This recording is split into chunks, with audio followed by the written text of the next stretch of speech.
Hello everyone, welcome to my channel Parenting with Keith. To this channel I wish to share my journey through motherhood and parenting with all you guys. As it says, work is play for children, and so presenting a good play area is of utmost importance for their development. Their play area need not be pricey or fancy, however, it should be accessible, age appropriate, minimal and well presented.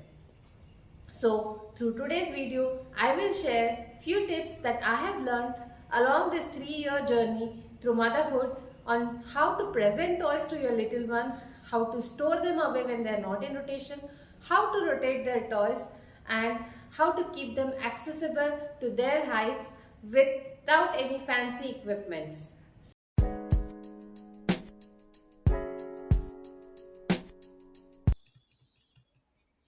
As your baby starts moving around, it is important that the toys are kept within their reach for easy access.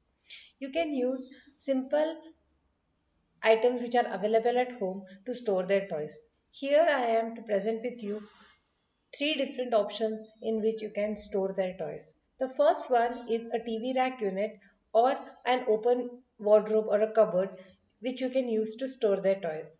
It is visible to them as well as accessible to their height. The second option is using existing shelf with baskets. Please note that the shelf needs to be wall mounted so that it does not fall on your child. However, you can still use it in case your child is not crawling or standing up yet. The third and the last option is to buy a toy rack from any store online or offline and present all your toys in the toy rack for your child. This is a pricey option. However, in case you're planning to have a birthday wish list for your child for their first birthday, you can put it in that and get it as a gift from your relatives and friends. Store his toys in these boxes which I have segregated as per the toy type. Now for example, I have kept this alphabet puzzle pieces in this small box, and whenever required I can just take this box which has been labeled as small alphabets and place this in his toy rack. Similarly, this is a big block. These are some big blocks that he used to play with when he was a baby.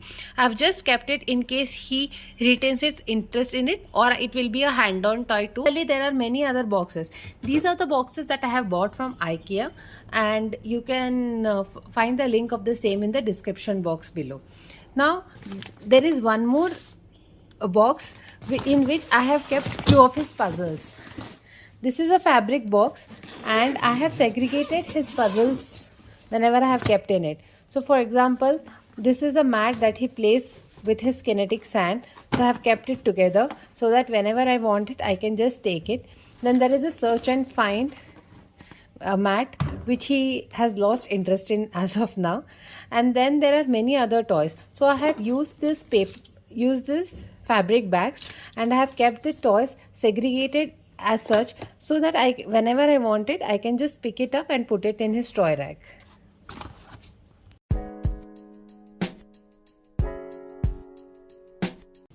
When it comes to rotation of the toys, the key is to note down what are their interest levels and whether they have been playing with those toys on a regular basis or not. Any toy which has been untouched in the last 1 week should be rotated.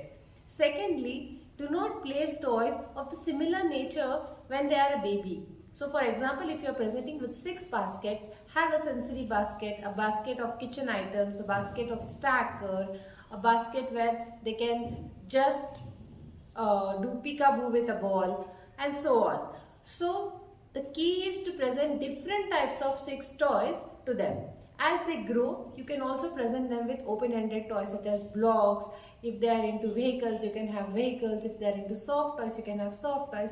And these toys need not be rotated if they are constantly playing with it. Also, as per my experience, the rotation cycle keeps on increasing with age. So for example, when he was 6 months old, I used to rotate his toys every 10 days to keep his interest level intact. However, between the years of 1 to 2, I used to rotate them every fortnight. Now as he is nearing 3, he plays with his toys on a for a longer period of time. And during 3, I generally rotate his toys once in a month when I do an entire cleaning cycle of his toy rack. Or it is a need based rotation wherein I see that he's not engaging with a certain toy in the last 1 week, and so I just replace it with something else. Now to talk about his toys, I have kept a few open-ended toys, such as these are magnetiles, then there is a road set and his vehicles, as you can see down. So there are also blocks and puzzle pieces which he plays with. Apart from this, here are the different puzzles, as I mentioned earlier, are to be kept segregated into different baskets. Then there is a train track set that he plays with, and there is a nut and bolt set that he plays with on a regular basis. And there is also a nut and bolt set that he plays with on a regular basis. This is this toolbox, which is again a pretend play item, and then there is the doctor's kit, which is a pretend play item.